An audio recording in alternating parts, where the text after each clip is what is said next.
പ്രധാനമെന്ന് കണ്ടില്ലേ? ഇതാണ് മതം മുന്നോട്ട് വെക്കുന്ന മാനവികത, ഇതാണ് മതം മുന്നോട്ട് വെക്കുന്ന സ്ത്രീ സ്വാതന്ത്ര്യം.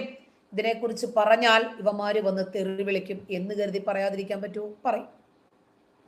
വളരെ പ്രധാനപ്പെട്ടതാണ്, വളരെ അടിസ്ഥാനപരമാണ്. അപ്പൊ അതിനെ കോംപ്രമൈസ് ചെയ്തുകൊണ്ടുള്ള ഒരു ജോലി എന്നുള്ളത് പെൺമക്കെതിരാണ്, അതേപോലെ തന്നെ പ്രകൃതിക്കും എതിരാണ്. കാരണം ജോലി എന്നുള്ളത് നമുക്ക് ആവശ്യമുണ്ടെങ്കിൽ ചെയ്യാം, ചെയ്യുന്നത് ഇസ്ലാമിനെതിരല്ല.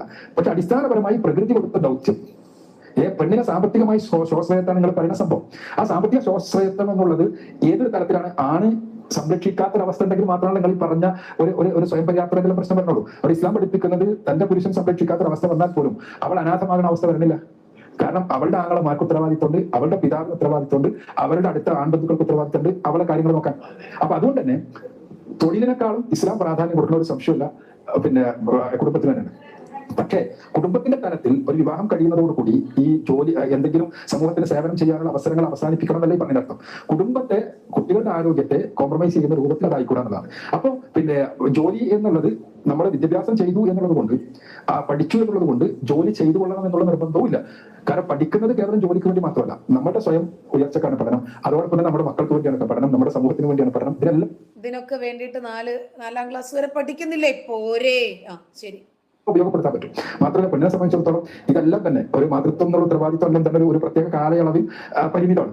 അതിനുശേഷവും സാമൂഹ്യ സേവനത്തിന് ഒരുപാട് കാലങ്ങളും അവസരങ്ങളുണ്ട്. അപ്പൊ ഞാൻ പറയുന്ന ചുരുക്കതാണ്, ഇസ്ലാം ഒരിക്കലും വിദ്യാഭ്യാസത്തെ നിരുത്സാഹപ്പെടുത്തുന്നില്ല. ജോലി ചെയ്യുന്നത് കുടുംബത്തിനെതിരാകാത്തിടത്തോളം കാലം ഇസ്ലാം അനുവദിക്കുന്നു ചെയ്യുന്നുണ്ട്. പക്ഷേ വിദ്യാഭ്യാസത്തിനെ സംബന്ധിച്ചിടത്തോളം ഇടക്കാലഘട്ടത്തിൽ മുസ്ലിം സമൂഹത്തിൽ വിദ്യാഭ്യാസ രംഗത്ത് ചില പിന്നോക്കാവസ്ഥകൾ ഉണ്ടായിട്ടുണ്ട്. അതിന് ചരിത്രപരമായ ഒരുപാട് കാരണങ്ങളുണ്ട്. അൽഹംദുലില്ലാഹ് ഇപ്പൊ ഖുർആന്റെ നിർദ്ദേശം അനുസരിച്ചുകൊണ്ട് തന്നെ സമുദായം മുന്നോട്ട് വന്നപ്പോൾ പെൺവിദ്യാഭ്യാസവും ആൺവിദ്യാഭ്യാസവും നല്ല നിലക്ക് നടക്കുന്നുണ്ട്. അതിൽ പെണ്ണുങ്ങളാണ് കുറെ കൂടി മുന്നിൽ, ആ നിലക്ക് മുന്നോട്ട് പോകുന്നുണ്ട്. അതിന്റെ നന്മകൾ മുഴുവൻ സമൂഹത്തിൽ കിട്ടുന്നുണ്ട്. പക്ഷെ അതൊരിക്കലും തന്നെ ഇങ്ങനെ തെറ്റിദ്ധരിക്കാൻ കാരണമായിക്കൂടാ. നമ്മളെ അടിസ്ഥാനപരമായ ദൗത്യമായ കുടുംബം എന്നുള്ള, ആ കുടുംബത്തെ സംരക്ഷിക്കുക എന്നുള്ള, കുടുംബത്തിന് മാനസികവും മക്കൾക്ക് മാനസികവും വൈകാരികവുമായ ആരോഗ്യം കൊടുക്കുക എന്നുള്ള മാതൃത്വം എന്ന ഉത്തരവാദിത്വം നിർവഹിക്കുന്നതിൽ നിന്ന് തടസ്സമായിക്കൂടും. അതല്ല, ഒരാള് മുഹമ്മദ് യാസീൻ, നിങ്ങൾ എന്തിനാണ് ഇസ്ലാം മതത്തെ മാത്രം വിമർശിക്കുന്നത്, ബാക്കി മതങ്ങളെ വിമർശിക്കാത്തത് എന്ത്? നല്ലൊരു ചോദ്യമാണത് കേട്ടോ. മറ്റേതു മതമാണ് 6-ാം നൂറ്റാണ്ടിലേക്ക് യാത്ര ചെയ്യാൻ പഠിപ്പിക്കുന്നത്?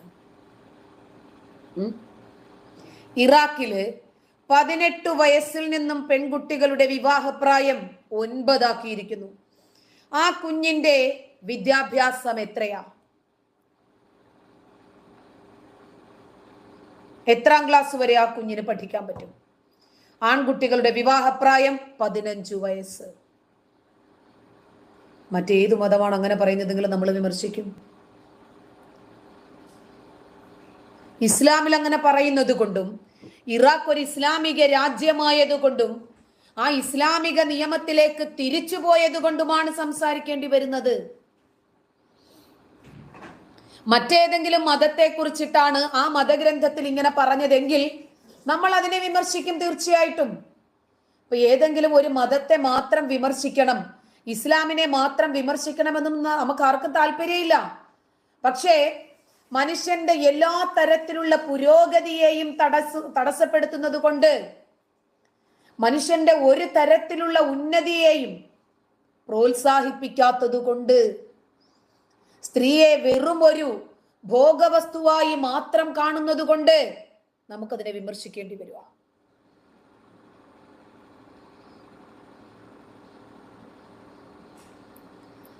മഹർ ഒന്നുമല്ല ബിസ്മി, യോനിക്കൂലിയാണ്. യോനിക്കൂലി, കിടക്കക്കൂലി. ഭർത്താവ് ഒരു ഭാര്യയുടെ ശരീരം ഉപയോഗിച്ചാൽ അതിനുള്ള ഒരു യോനിക്കൂലിയാണ് ഇസ്ലാം പഠിപ്പിക്കുന്നത്.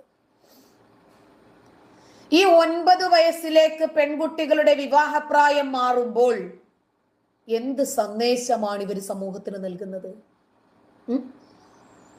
ഏത് രൂപത്തിലുള്ള പുരോഗതിയാണ് ഇവർ ആ രാജ്യത്തിന് നൽകുന്നത്?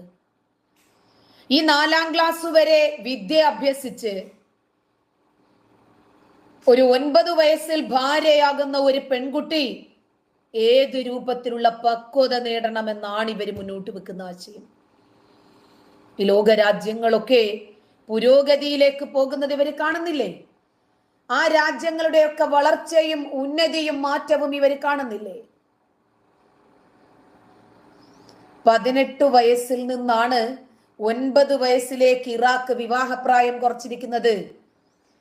എല്ലാത്തിനും പ്രതികരിക്കുന്ന കേരളത്തിലെ കുറച്ച് മാധ്യമക്കാരുണ്ട്, നവോത്ഥാന പ്രേമികളുണ്ട്, നവോത്ഥാന നായകന്മാരുണ്ട്. വായിൽ പഴവും തിരികെ ഇരിക്കുവാണ്. എതിർഭാഗത്ത് വരുന്നത് ഇസ്ലാമിക നിയമമാണെങ്കിൽ, മുസ്ലിം യമകണ്ഠൻ കാലന്മാരാണെങ്കിൽ കവിത എഴുതി, കഥ എഴുതി, ലേഖനങ്ങൾ എഴുതി പ്രതികരിക്കുന്ന ആളുകൾ എവിടെ? സിനിമാ മേഖലയിലുള്ളവരൊക്കെ ഉറങ്ങിയോ? അവര് റാഫയിലേക്ക് കണ്ണു നട്ടിരിക്കുകയാണ്, അതുകൊണ്ട് ഇറാഖിലേക്ക് തൽക്കാലം പറിച്ചു നടാൻ അവർക്ക് പറ്റില്ല. ലോകത്തിലെ ഏത് കാര്യത്തിലാണെങ്കിലും ശരി, പെട്ടെന്ന് തന്നെ പ്രതികരിക്കുന്നവർ, അഭിപ്രായം പറയുന്നവർ. എന്തേ അവർക്കൊന്നും ഇടപെടണ്ടേ ഈ വിഷയത്തില്? അവരുടെ പ്രതികരണ വീര്യമൊക്കെ എവിടെ പോയി? അതോ 9 വയസ്സുള്ള കുഞ്ഞിനെ ഭാര്യമാരാക്കി 15 വയസ്സുകാരന്മാർ കൊണ്ടുപോകുന്നത് കാണുന്നത് നിങ്ങൾക്കൊരു ഹരമായത് കൊണ്ടാണോ? അതോ ഇതാണോ പുരോഗമന കലാ സാഹിത്യ രംഗത്തുള്ള ആളുകളൊക്കെ മുന്നോട്ട് വെക്കുന്ന നവോത്ഥാനം? ചോദിച്ചു പോകുന്നതാണ്. ഇതിനെ ന്യായീകരിക്കാൻ വരുന്ന മുസ്ലിം പുരോഹിതരുടെ ഒക്കെ ഗതി ഒന്ന് ആലോചിച്ച് നോക്കിക്കുക. അവരൊക്കെ അവരുടെ മക്കളെ ഈ 9 വയസ്സിൽ കെട്ടിച്ചു കൊടുക്കാൻ തയ്യാറാകുമോ? വളരെ സന്തോഷമല്ലേ? എന്താ ഇസ്ലാമിലെ ഒരു നിയമം? അടിപൊളി നിയമമാണ്, കുഴപ്പമൊന്നുമില്ല. ഇനിയും ഇത് എപ്പോഴാണെന്ന് അറിയാമോ ഇവിടത്തെ കുരുക്കൾ പൊട്ടിയൊലിക്കുന്നത്? നമ്മുടെ നാട്ടിലും ഈ നിയമം വരുമ്പോ ചിലർക്കെങ്കിലും മനസ്സിലാകും. ഇത് ഇന്നും ഇന്നലെയുമല്ല. ഒരു പക്ഷേ താലിബാൻ പോലും ഒരു 12 ഒക്കെ ആകട്ടെ എന്ന് ചിന്തിക്കും ഈ കാലഘട്ടത്തിൽ. അഫ്ഗാനിസ്ഥാൻ ഭരിക്കുന്ന 6-ാം നൂറ്റാണ്ടിന്റെ ഗോത്ര ചിന്താഗതിയിലേക്ക് വഴുതി വീണുകൊണ്ടിരിക്കുന്ന താലിബാനികൾക്ക് പോലും ഇത് അംഗീകരിക്കാൻ പറ്റില്ല. പക്ഷേ നമ്മുടെ ആളുകൾക്ക് പറ്റും. നമ്മുടെ ആളുകൾ അത്തരം കാര്യങ്ങൾ ചെയ്ത് തെളിയിച്ചവരാണ്. ഈ ആധുനിക കാലഘട്ടത്തിൽ പോലും പ്രവാചകന്റെ 53 വയസ്സിലെ 6 വയസ്സുകാരിയുടെ വിവാഹപ്രായത്തെ ന്യായീകരിക്കുന്ന ആളുകൾക്ക് എന്ത് പ്രശ്നമാണ് ഇതുകൊണ്ടുണ്ടാകാൻ പോകുന്നത്? ഇന്നലെ വേറെ ഒരു ഞെട്ടിക്കുന്ന വാർത്തയുണ്ടായിരുന്നു. അതൊന്നും നമ്മുടെ നാട്ടില് വലിയ സംഭവമൊന്നുമല്ല, എന്നാലും വലിയ വാർത്തയായിരുന്നു, വിവാദമായിരുന്നു. ദേശീയ മാധ്യമങ്ങൾ വരെ റിപ്പോർട്ട് ചെയ്ത ഒരു വാർത്തയാണ്. വിവാഹപ്രായം 9-ലേക്കാക്കാനുള്ള ഭയങ്കരമായ ദ്രുതഗതിയിലുള്ള പരിശ്രമത്തിലാണല്ലോ ഇറാഖ്. പെൺകുട്ടികൾക്ക് വിവാഹത്തിന് അനുമതി നൽകുന്ന നിയമപരമായ പ്രായം 18 ആയിരുന്നു 1959 വരെ. ആ 59 വരെ ആളുകൾ അത്രയും നവോത്ഥാനത്തിലേക്ക്, പുരോഗതിയിലേക്ക്, മാറ്റത്തിലേക്ക് ചിന്തിച്ചെങ്കിൽ ഈ കാലഘട്ടത്തിലെ ഇറാഖി ഭരണകൂടത്തിന്റെ ചിന്താഗതി ഒന്ന് ചിന്തിച്ചു നോക്കിക്കേ. ഇത് 9 വയസ്സാക്കി ചുരുക്കാനുള്ള നടപടിയാണിപ്പോൾ ഇറാഖ് പാർലമെന്റിൽ പുരോഗമിച്ചു കൊണ്ടിരിക്കുന്നത്. ഒരുപാട് മനുഷ്യാവകാശ പ്രവർത്തകർ ഈ ബില്ലിനെതിരെ രംഗത്ത് വന്നിട്ടുണ്ട്.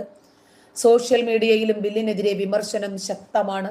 ഇതിനൊപ്പം 2013 റിപ്പോർട്ട് ചെയ്ത ഒരു മരണ വാർത്ത വീണ്ടും സോഷ്യൽ മീഡിയ കുത്തിപ്പൊക്കി പുറത്തെടുത്തു.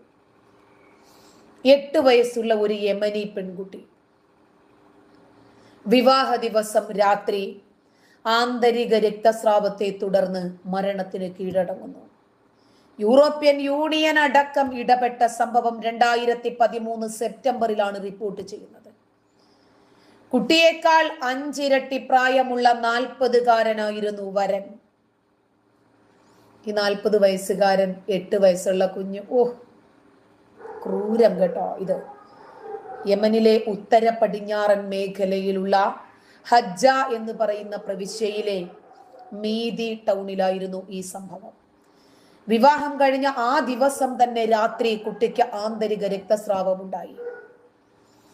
ഗർഭാശയത്തില് ആഴത്തിൽ മുറിവേറ്റ പെൺകുട്ടി രക്തസ്രാവത്തെ തുടർന്ന് മരിച്ചു. സംഭവം പുറത്തറിഞ്ഞതിന് പിന്നാലെ വരന്റെ കുടുംബത്തിനെതിരെ, പെൺകുട്ടിയുടെ വീട്ടുകാർക്കെതിരെയോ അധികൃതരുടെ ഭാഗത്ത് നിന്നും ഒരു നടപടിയും ഉണ്ടായില്ല. കാരണം ഇത് 6-ാം നൂറ്റാണ്ടിന്റെ മതനിയമമാണ്. അതോടെ തലയ്ക്കകത്ത് വെളിവും വെള്ളിയാഴ്ചയുമുള്ള ജനങ്ങൾ ഇളകി. വീട്ടുകാർക്കെതിരെ, വരനെതിരെ, മനുഷ്യാവകാശ പ്രവർത്തകർ ശക്തമായി മുന്നോട്ട് വന്ന് പ്രതികരിച്ചു. സംഭവം വിവാദമായി. റോയിട്ടേഴ്സും BBC-യും അടക്കമുള്ള അന്താരാഷ്ട്ര മാധ്യമങ്ങളിൽ വാർത്ത റിപ്പോർട്ട് ചെയ്തു.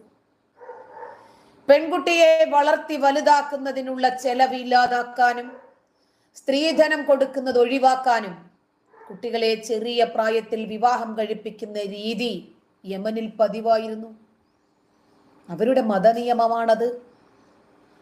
പിന്നീട് വന്ന റിപ്പോർട്ടുകൾ ഇത് ഞങ്ങളുടെ മതനിയമമാണ്, ഇതിനെതിരെ ശബ്ദിക്കാൻ പറ്റില്ല എന്നായിരുന്നു. യമനിലെ 52% പെൺകുട്ടികളും 18 വയസ്സിന് മുമ്പ് തന്നെ വിവാഹം കഴിക്കാൻ നിർബന്ധിതരാകുന്നവരായിരുന്നു. 14% പേര് 15 വയസ്സിന് മുമ്പ് വിവാഹം കഴിക്കുന്നവരാണ്. പ്രായപൂർത്തിയാകുന്നതോടെ പെൺകുട്ടികളെ സ്കൂളിൽ പോകുന്നത് തടയുന്നതായിരുന്നു അവരുടെ രീതി. ഏകദേശം 10 വർഷങ്ങൾക്ക് മുമ്പ് യമനിൽ നടന്ന ഈ സംഭവമാണ് ഇറാഖിൽ ഇപ്പോൾ പുതിയ നിയമമായി നടപ്പിലാക്കാൻ പോകുന്നതും വീണ്ടും സമൂഹ മാധ്യമങ്ങളിൽ, ദേശീയ മാധ്യമങ്ങളിൽ ചർച്ചയ്ക്ക് കാരണമാകുന്നത്. എന്താണ് ഇവരുടെയൊക്കെ മാനസികാവസ്ഥ? ഇവരുടെയൊക്കെ ചിന്താഗതികൾ എന്താണ്? ഇറാഖിനെ സംബന്ധിച്ചിടത്തോളം അവർ ഇസ്ലാമിക രാജ്യമാണ്. അവർക്ക് ഇത്തരം നിയമങ്ങൾ തന്നെയാണ് നല്ലത്. കാരണം പെൺകുട്ടികൾക്ക് വിദ്യാഭ്യാസം ഉണ്ടെങ്കിൽ, അവർക്ക് വിവരമുണ്ടെങ്കിൽ അവർ ഈ അടിമത്ത സമ്പ്രദായത്തിന് അനുകൂലമായി നിൽക്കില്ല. അവർ നിഷേധിക്കപ്പെടുന്ന അവകാശങ്ങൾക്ക് വേണ്ടി ഫൈറ്റ് ചെയ്യും. അവർ യോജിച്ചു പോകാൻ പറ്റില്ലെങ്കിൽ വിവാഹമോചനത്തെ കുറിച്ച് ചിന്തിക്കും. വിദ്യാഭ്യാസം നേടുന്നതിനനുസരിച്ച് ഒരു തൊഴിൽ നേടി സാമ്പത്തികമായി സ്വയം പര്യാപ്തത വരിക്കാനും സ്വന്തം കാലിൽ നിൽക്കാനും അവർ ശ്രമിക്കും. അങ്ങനെ വരുമ്പോ ഇവർക്ക് എങ്ങനെയാണ് ലൈംഗിക അടിമകളെ കിട്ടുന്നത്? ഇവർക്ക് എങ്ങനെയാണ് പേര് യന്ത്രങ്ങളെ കിട്ടുന്നത്? എങ്ങനെയാണ്? ഇവർക്ക് പേര് യന്ത്രങ്ങളെ ഉൽപ്പാദിപ്പിക്കാൻ പറ്റില്ല. അതുകൊണ്ട് ഇവരതിനെ എതിർക്കും. ഇതിനകത്ത് എപ്പോഴും മോണിറ്ററി ബെനിഫിറ്റ് ഉള്ളത് ഇവർക്കാണ്. ഇപ്പോൾ ലൈംഗിക ബെനിഫിറ്റും ഇവർക്ക് തന്നെ. ഇതിനെതിരെ ശബ്ദിക്കാൻ കേരളത്തിൽ ആരുണ്ട്? നിങ്ങൾ കേരളത്തിൽ ഇതിനെതിരെ ശബ്ദിക്കുന്ന ആളുകളെ ഒന്ന് ശ്രദ്ധിച്ചു നോക്കിക്കേ, അപ്പൊ നിങ്ങൾക്ക് മനസ്സിലാവും. ഈ വിവാദ നിയമ ഭേദഗതിക്കെതിരെ രാജ്യത്തിനകത്തും പുറത്തും ശക്തമായ രൂപത്തിലുള്ള പ്രതിഷേധ പ്രകടനങ്ങളുമായി തലയ്ക്കകത്ത് വെളിവും വെള്ളിയാഴ്ചയുമുള്ള ആളുകൾ ഇറങ്ങി തിരിച്ചിട്ടുണ്ട്. പെണ്ണിനെ അധികാരമേൽപ്പിക്കരുത്, പെണ്ണിന് വിദ്യാഭ്യാസം കൊടുക്കരുത്. നമ്മുടെ നാട്ടിൽ എന്താ കാണുന്നതെന്ന് അറിയാമോ? സ്ത്രീ ശക്തി, പെണ്ണിന്റെ ശക്തിയും യുക്തിയും അഴകുമൊക്കെ നിറഞ്ഞാടുന്ന റിപ്പബ്ലിക് ദിനത്തിന്റെ ആഘോഷം നമ്മുടെ രാജ്യത്ത് നടക്കുമ്പോൾ, ജനുവരി 26-ന് രാജ്യത്ത് റിപ്പബ്ലിക് ദിനം ആഘോഷിക്കുമ്പോൾ ഇറാഖില് 9 വയസ്സുള്ള ഭാര്യമാർ 10 വയസ്സിൽ ഉമ്മമാരാകുന്ന അത്ഭുത പ്രതിഭാസം. ഇക്കഴിഞ്ഞ ജനുവരി 26-ന് സംഭവിച്ചതുപോലെ ഒരു നാരീ സാന്നിധ്യവും ചൈതന്യവുമുള്ള മറ്റൊരു റിപ്പബ്ലിക് ദിന പരേഡ് സ്വതന്ത്ര ഇന്ത്യയുടെ ചരിത്രത്തിൽ ഇന്നേ വരെ ദർശിച്ചിട്ടില്ല. എന്തെങ്കിലും തൊള്ളപ്പൂട്ട് പറയലല്ല, പ്രവൃത്തിയിലൂടെയാണ് സ്ത്രീ ശാക്തീകരണം സാധ്യമാക്കേണ്ടത് എന്ന് കാണിച്ചു തന്ന ഒരു ഭരണാധികാരിയാണ് ശ്രീ നരേന്ദ്രമോദി. അദ്ദേഹത്തിന്റെ സർക്കാർ അത് പ്രാവർത്തികമാക്കി. ഭാരതത്തിന്റെ 75-ാം റിപ്പബ്ലിക് ദിനത്തെ വുമൺ എംപവർമെന്റ്, സ്ത്രീകള് എക്സൈറ്റഡ് ആകണം, അവർ എംപവേർഡ് ആകണം, അവർ വെൽത്തി ലേഡികളാകണം, അവർ ഫിനാൻഷ്യലി സ്വാതന്ത്ര്യം നേടണം, അവർ എഡ്യൂക്കേറ്റഡ് ആകണം, അവർ വളരെ ടാലന്റഡ് ഉള്ളവരാകണം. ഏത് രൂപത്തിലും ഇന്ന് പുരുഷന്മാരെക്കാൾ ഏറെ സ്ത്രീകൾ എൻകറേജ്ഡ് ആണ്. ഇവിടെ ഈക്വാലിറ്റി അല്ല വേണ്ടത്. പുരുഷനെ പോലെ സ്ത്രീ അല്ല, സ്ത്രീക്ക് അവൾ അർഹിക്കുന്ന രൂപത്തിലുള്ള അംഗീകാരം കിട്ടണം. പുരുഷനെ പോലെ, അതല്ലെങ്കിൽ പുരുഷന്റെ മേലെ, അതല്ലെങ്കിൽ പുരുഷൻ ഈക്വലായിട്ട്, അതൊന്നുമല്ല ഇവിടുത്തെ വിഷയം. പെണ്ണിനെ നിങ്ങൾ അപ്പിക്കുപ്പായത്തിനകത്ത് തളച്ചിട്ട് അവളെ നിങ്ങൾ ഒരു പേറുയന്ത്രമാക്കി 6-ാം നൂറ്റാണ്ടിന്റെ അടിമബോധവും തലച്ചോറിലേറ്റി ആ രൂപത്തിൽ ഒരു പേറുയന്ത്രമാക്കി മാറ്റാതെ പെറാനും പേറാനും മാത്രമുള്ള നിങ്ങളുടെ കൈക്കഴപ്പും ലൈംഗിക താല്പര്യങ്ങളും മാത്രം തീർക്കാനുള്ള ഒരു യന്ത്രമാക്കി മാറ്റാതിരുന്നാ മതി. ഒരു ഭരണകൂടം സ്ത്രീകളെ ഏത് രൂപത്തിൽ പരിഗണിക്കുന്നു എന്ന് പരിശോധിച്ചാൽ ആ രാജ്യത്തിന്റെ പുരോഗതിയും വളർച്ചയും ആ രാജ്യത്തിന്റെ സ്വഭാവവും നമുക്ക് മനസ്സിലാകും. രാജ്യത്തിന്റെ പ്രതിരോധ സേനയുടെ തലപ്പത്ത് പെണ്ണിനെ കൊണ്ടുവന്ന ഖജനാവിന്റെ താക്കോൽ പെണ്ണിനെ ഏൽപ്പിച്ച വിദേശകാര്യത്തിന്റെ കടിഞ്ഞാണ് പെണ്ണിന് കൈമാറിയ എന്ന് വേണ്ട, അധികാരത്തിന്റെ സകലമാന മേഖലകളിലും പെണ്ണിന് വേണ്ടി വാതായനങ്ങൾ തുറന്നിടപ്പെട്ടത് നരേന്ദ്രമോദിയുടെ ഭരണകാലത്താണ്. അല്ല എന്ന് നിങ്ങളൊന്ന് സ്ഥാപിക്ക്. ഈ അടുത്ത കാലം വരെ സൈനിക സ്കൂളുകളിൽ പെൺകുട്ടികൾക്ക് പ്രവേശനമുണ്ടായിരുന്നോ? ആൺകുട്ടികൾക്ക് മാത്രം എന്ന വിവേചന ബോർഡ് സൈനിക സ്കൂളുകളുടെ ഗേറ്റിന് മുന്നിൽ നിന്ന് എടുത്തു മാറ്റിയത് നരേന്ദ്രമോദി എന്ന് പറയുന്ന പ്രധാനമന്ത്രിയാണ്. സായുധ സേനകളിലെ ഉന്നത പോസ്റ്റുകളിൽ സ്ത്രീ സാന്നിധ്യം തിളങ്ങുന്നത് നരേന്ദ്രമോദിയുടെ തലച്ചോറ് അതിന് പിന്നിൽ പ്രവർത്തിച്ചതുകൊണ്ടാണ്. രാജ്യത്തെ ഏറ്റവും വലിയ അർദ്ധ സൈനിക വിഭാഗങ്ങളിൽ ഒന്നായ CRPF മേധാവി ഒരു സ്ത്രീയാണ്. UP-യിലെ ഒരു സാധാരണ കുടുംബത്തിൽ ജനിച്ചു വളർന്ന സാനിയ മിർസ ഇന്ത്യയുടെ ആദ്യത്തെ മുസ്ലിം ഫൈറ്റർ പൈലറ്റായി മാറി. കാലാകാലങ്ങളായി സർക്കാരുകൾ നടത്തി വന്നിരുന്ന വനിതാ സംവരണ ബില്ല് അവതരിപ്പിക്കൽ നാടകം അവസാനിപ്പിച്ച് ലോക്സഭയിലും സംസ്ഥാന നിയമസഭകളിലും സ്ത്രീ പ്രാതിനിധ്യം ഉറപ്പുവരുത്തുന്ന ബില്ല് പുല്ലുപോലെ പാസാക്കിയതും ഇപ്പോഴത്തെ കേന്ദ്ര ഗവൺമെന്റാണ്. പെൺകുട്ടികളുടെ വിവാഹപ്രായം 21 ഉയർത്തുന്നതിനുള്ള നിയമം പാർലമെന്റിൽ അവതരിപ്പിച്ചതും നരേന്ദ്രമോദിയുടെ സർക്കാരാണ്.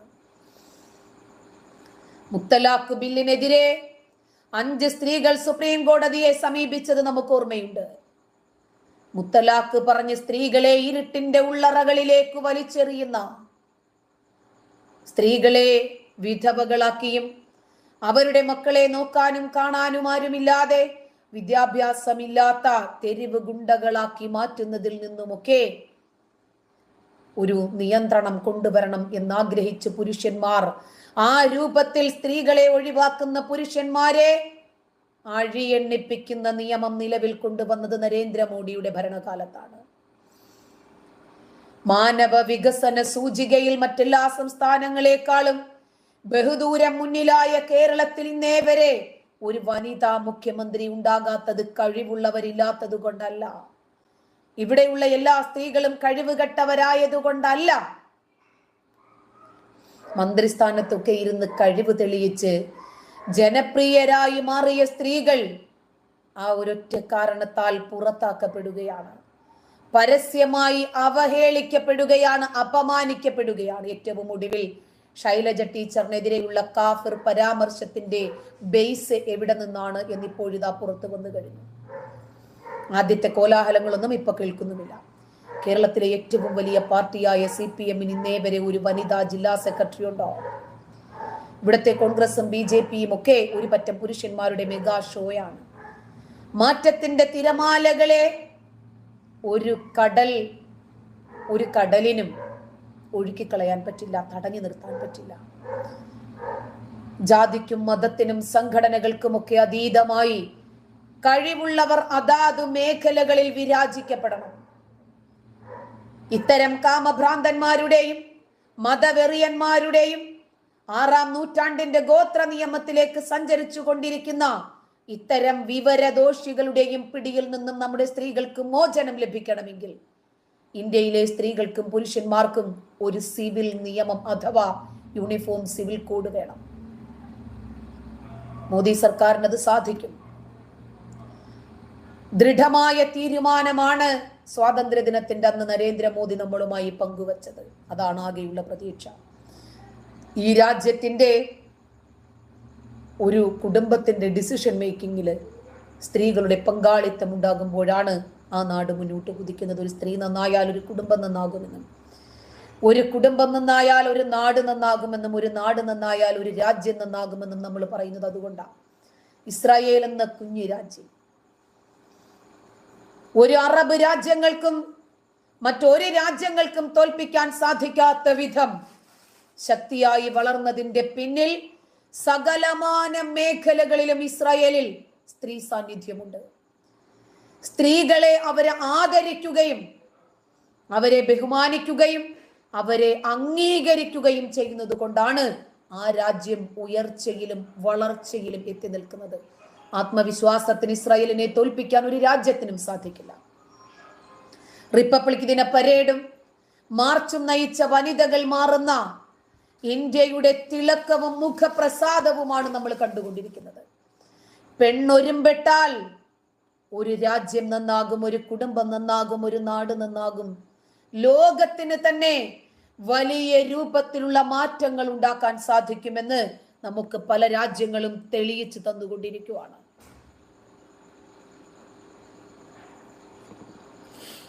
മനസ്സിലായോ? അപ്പോ ചില ആളുകൾക്ക് അതങ്ങോട്ട് അംഗീകരിക്കാൻ സാധിക്കാത്തത് എന്തുകൊണ്ടാണെന്നറിയാമോ? അവര് 9 വയസ്സുള്ള കുഞ്ഞുങ്ങളെ നോക്കി വൈകാരികമായി ലൈംഗിക ചുവയോടുകൂടി ചിന്തിക്കുകയും ആ രൂപത്തിൽ നോക്കുകയും ചെയ്യുന്നത് കൊണ്ടാണ്. ഞങ്ങളുടെ വീട്ടില് 7 പെൺകുട്ടികളാണ്. ഞങ്ങളിൽ ആരും ചെറിയ പ്രായത്തിൽ കെട്ടിച്ചു വിട്ടവരല്ല. ഞങ്ങൾക്കൊക്കെ 23, 24, 25 ഒക്കെ വയസ്സ് ആ കാലഘട്ടത്തിൽ കഴിഞ്ഞു. എൻ്റെ മൂത്ത സിസ്റ്ററെ കെട്ടിക്കുന്നത് 25ാമത്തെ വയസ്സിലാണ്. ഒരു ജോലി നേടിയിട്ട് മതി വിവാഹം എന്ന് പറഞ്ഞു. ഞങ്ങളൊക്കെ എല്ലാവരും പാവാടപ്രായം മാറുന്നതിന് മുമ്പ് പിടിച്ച് കെട്ടിച്ചവരല്ല. അത് ഞങ്ങളുടെ വാപ്പിച്ചിയുടെ കഴിവാണ്. അപ്പോ ഇന്ത്യ കുതിച്ചുകൊണ്ടിരിക്കുമ്പോൾ പാകിസ്ഥാനും ഇറാഖും ഒക്കെ കണ്ടില്ലേ, ഇസ്ലാമിക നിയമങ്ങളിൽ കിതച്ചുകൊണ്ടിരിക്കുവാണ്. ഇതിനെതിരെ സംസാരിച്ചാൽ തെറിവിളി, നീയൊക്കെ വിളിക്കടാ, പറയാനുള്ളത് പറഞ്ഞുകൊണ്ടേ തന്നെ ഇരിക്കും. അബ്ദുറഹ്മാൻ ഒരു കാര്യം ചെയ്യും, ഇസ്രായേലിന്റെ കൂലി ഞാനല്ലടാ വാങ്ങുന്നത്, നീ നിന്റെ 9 വയസ്സുള്ള കുഞ്ഞിനെ കൊണ്ടേ കെട്ടിക്കടാ. 60കാരനോ 70കാരനോ ഒക്കെ നോക്കി വെള്ളം ഇറക്കുന്നുണ്ടാവും. പോയി കെട്ടടാ, പോയി കെട്ടിച്ചോടറാ, പോടാ.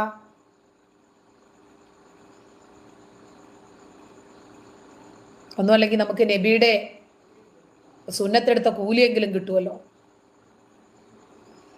നരേന്ദ്രമോദി എന്ന മനുഷ്യൻ ഈ രാജ്യം ഭരിച്ചതും ഈ രാജ്യത്തിന്റെ മികവും നൈപുണ്യവും ഈ രാജ്യത്തിന്റെ പുരോഗതിയുമൊക്കെ എത്രയോ തലമുറകളോളം ജനത ഇത് തങ്കലിപികളാൽ ആലേഖനം ചെയ്യപ്പെടും. ചിലർ വരുമ്പോൾ ചരിത്രം വഴിമാറുമെന്ന് പറയാറില്ലേ, അതുപോലെ ഒരു പെണ്ണിനെ എങ്ങനെ ആദരിക്കണമെന്ന് പഠിപ്പിച്ചു എന്ന് മനസ്സിലാക്കി തന്നു. അതുകൊണ്ട് ആ നരേന്ദ്രമോദി അംഗീകരിക്കാൻ കുറച്ച് സമയമെടുക്കും നിനക്കൊക്കെ. നമുക്ക് നിർത്താം. നന്ദി. ഇറാഖിലേക്ക് പോയിക്കൊടാ കാലന്മാരൊക്കെ.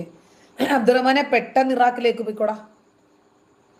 ഒന്നും അല്ലെങ്കിൽ നിനക്കും കിട്ടും 9 വയസ്സുള്ള കുഞ്ഞിനെ. ചെല്ല്, ഞങ്ങൾക്കൊക്കെ കുഞ്ഞുങ്ങളാ. ഏത് കാലഘട്ടത്തിലായിരുന്നാലും വേഗം ചെല്ല. അല്ലടാ അബ്ദുറഹ്മാനെ, പോകാൻ സൗകര്യമില്ലെന്ന് പറഞ്ഞാൽ പറ്റില്ല. നിന്നെയൊക്കെ കെട്ടിയെടുത്ത് അവിടെ കൊണ്ടുവന്ന് നിർത്തുന്ന ഒരു ദിവസം വരും. വെയിറ്റ് ചെയ്യ്. നന്ദി.